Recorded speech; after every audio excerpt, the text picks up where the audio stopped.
안녕하세요, 유명주입니다. 저는 Zero Shot Rumor Detection with Propagation Structure via Prompt Learning이라는 논문에 대해 발표하도록 하겠습니다. 해당 논문의 저자들이 제시하는 문제 상황은 다음과 같습니다. 소셜미디어의 발달로 인해 루머의 확산이 굉장히 만연해졌는데, 기존에는 인간 팩트체커들이 이 루머를 탐지하는 데 사용되었으나, 이들은 각자 가진 언어적, 분야적 장벽을 넘지 못하는 문제점이 있었습니다. 이 때문에 머신러닝 알고리즘을 통해 루머를 탐지하는 것에 대한 필요성이 제시되었습니다. 여기서 루머란 진위 여부가 확인되지 않았거나 만든 사람이 고의로 거짓으로 퍼뜨린 이야기 혹은 주장을 의미합니다. 이 논문의 경우 가짜뉴스, 즉 언론의 형식을 가지고 있는 루머가 아니라 소셜미디어 상에서 돌아다니는 루머에 대해 집중하여 연구를 진행했습니다. 기존 연구들에 대해 살펴보겠습니다. 우선 딥 뉴럴 네트워크를 활용한 루머 디텍션이 있었습니다. 이 모델의 경우 데이터 기반 모델이었기 때문에 데이터가 부족하거나 라벨링된 데이터가 거의 없는 언어에 좋은 성능을 보이지 못했습니다. 그 뒤에는 PLM, Pre-trained Language 모델을 활용한 Zero Shot Rumor Detection이라는 연구가 있었습니다. 이 연구에서 제시된 모델의 경우 실제 사용 전에 굉장히 무거운 파인 튜닝 스테이지가 필요했고, 또한 유저 인터랙션을 무시했기 때문에 실제 사용에는 적합하지 않은 모습을 보였습니다. 그 다음에는 Contrastive Learning Framework를 활용한 연구가 있었는데요. 이 연구에서 제시된 모델 같은 경우에는 다양한 언어와 분야에서 사용이 가능하다는 장점을 가지고 있었지만, 다른 모델과 비슷하게 라벨링된 데이터가 적거나 거의 없는 소규모 언어에 대해 부적합한 결과를 보였고요. 또한 새로 나타나는 루머, 즉 데이터가 부족한 루머에 대해서 좋은 결과를 나타내지 못했습니다. 또한 프롬프트 러닝 메커니즘을 활용한 연구도 진행되었는데요. 여기서 프롬프트 러닝이란 입력된 텍스트를 마스크와 마스크를 제외한 템플릿으로 나누어 같은 템플릿을 가지더라도 다른 마스크를 가진, 즉 비슷한 문장 구조를 가졌으나 주제가 다른 문장들을 서로 학습을 하면서 템플릿에 대한 학습과 마스크에 대한 학습을 별개로 진행하여 다른 주제들에 대해서도 광범하게 다룰 수 있는 모델을 의미합니다. 여기에는 이제 유저가 직접적으로 입력해주는 디스크리트한 프롬프트와 인간이 이해하지는 못하는 인코더를 이용하여 생성된 이 프롬프트가 들어가는 소프트 프롬프트 방법이 있습니다. 이 연구에서 궁극적으로 목표하는 바는 제로샷, 그러니까 적거나 아니면 하나의 데이터만으로도 해당 글이 루머인지 아닌지를 판별할 수 있는 모델을 만들려고 하고요. 또 특히 언어와 분야에 무관하게 광범위하게 사용될 수 있는 모델을 제작하려고 합니다. 이 연구에서 사용된 데이터셋은 아래와 같습니다. 데이터셋은 데이터셋 D는 이제 각각의 주장 C로 이루어져 있고요. 요 C는 또 Y, C, TC 요 세 가지로 이루어져 있습니다. Y 같은 경우에는 해당 주장이 루머인지 루머가 아닌지 나타내는 라벨이고요. C 같은 경우에는 원본 주장, TC 같은 경우에는 이제 이 주장에 대한 반응, 그러니까 댓글이나 답글 같은 걸 의미합니다. 그래서 오른쪽에 이걸 보면 원본 주장 같은 경우가 C가 될 거고, 여기 각각의 답글은 요 TC 안에 있는 X1, X2에 해당이 되겠죠. 요 연구에서 제시하는 모델은 전부 이렇게 생겼습니다. 요 모델의 각각 부분들을 나누어서 설명하도록 하겠습니다. 우선 Response Ranking이라는 것을 연구진들이 투입을 했는데요. 이것 같은 경우는 원문의 주장에 대해서 달린 반응들을 어떻게 정렬할지에 대한 연구입니다. 연구진들은 총 4가지 방법으로 이 반응들의 랭크를 매겼는데요. 첫 번째는 반응들을 시간 순서대로 정렬하는 것, 두 번째는 반응들을 시간 역순으로 정렬하는 것, 세 번째는 이렇게 원본 주장에 대한 직접적인 반응, 또 이 반응들에 대한 2차적 반응, 이런 식으로 트리를 형성해서 이 트리를 이제 BFS, DFS로 탐색을 하면서 순서대로 나타내는 것입니다. 그래서 이런 글이 있다고 가정하면 이런 식으로 트리가 만들어질 거예요. 그리고 이 그래프를 만들 때 이제 시간 순서를 우선해서 만들어집니다.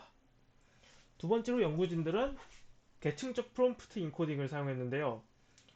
기존에 알려진 바로는 PLM의 낮은 레이어는 문법적인 피처를 추출하고 높은 레이어는 단어 각각의 의미적인 피처를 추출합니다.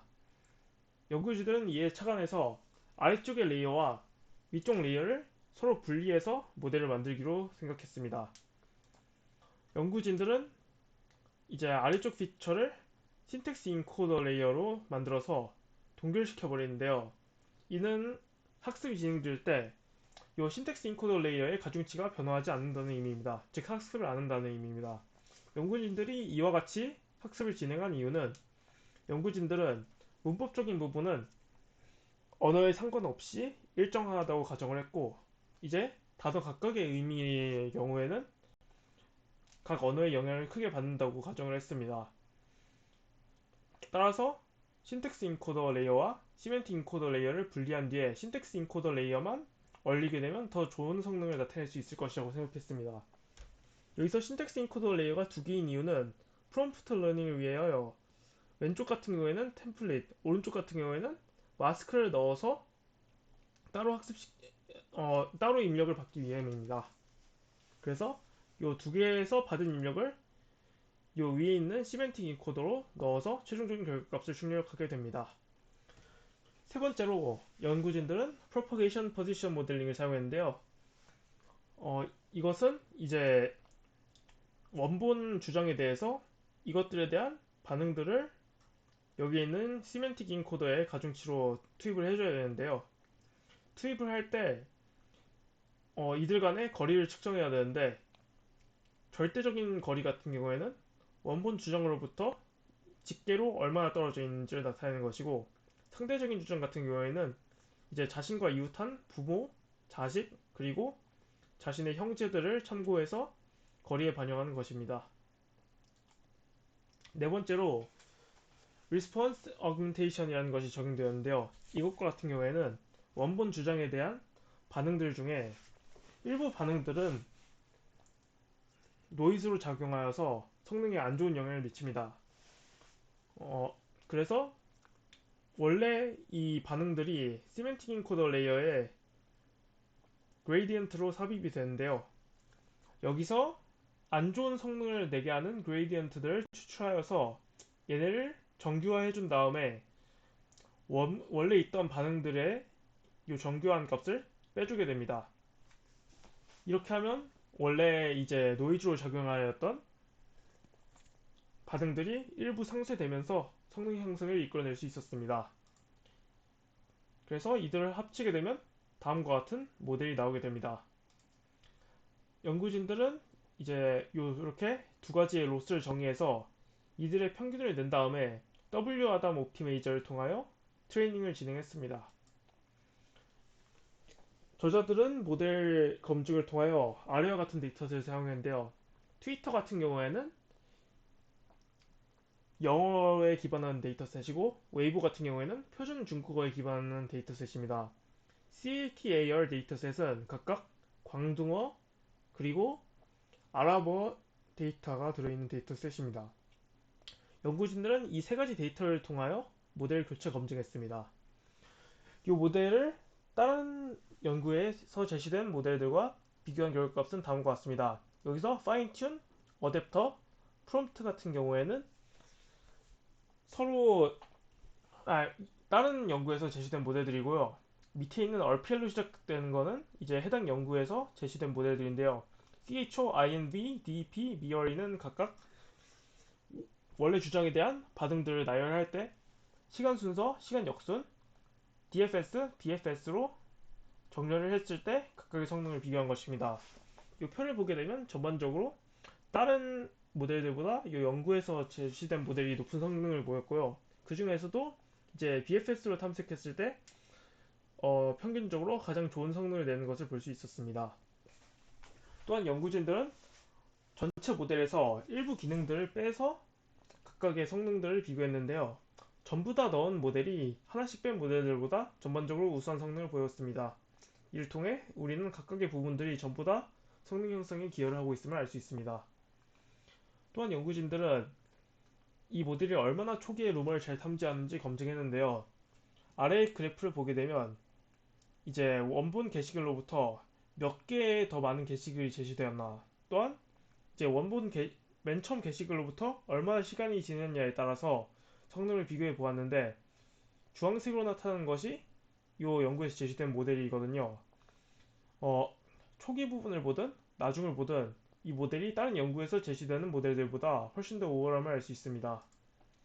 마지막으로 연구진들은 신텍스 인코더 레이어를 바꿔가면서 연구를 진행했는데, 연구진들이 분석한 바로는 레이어가 4개 이하일 때는 언어별로 바이어스가 어느 정도 나타나서 안 좋은 성능을 보였고, 6개 정도일 때 최적의 결과값을 나타냈으며 이후에는 점점 감소하는 모습을 보였다고 합니다.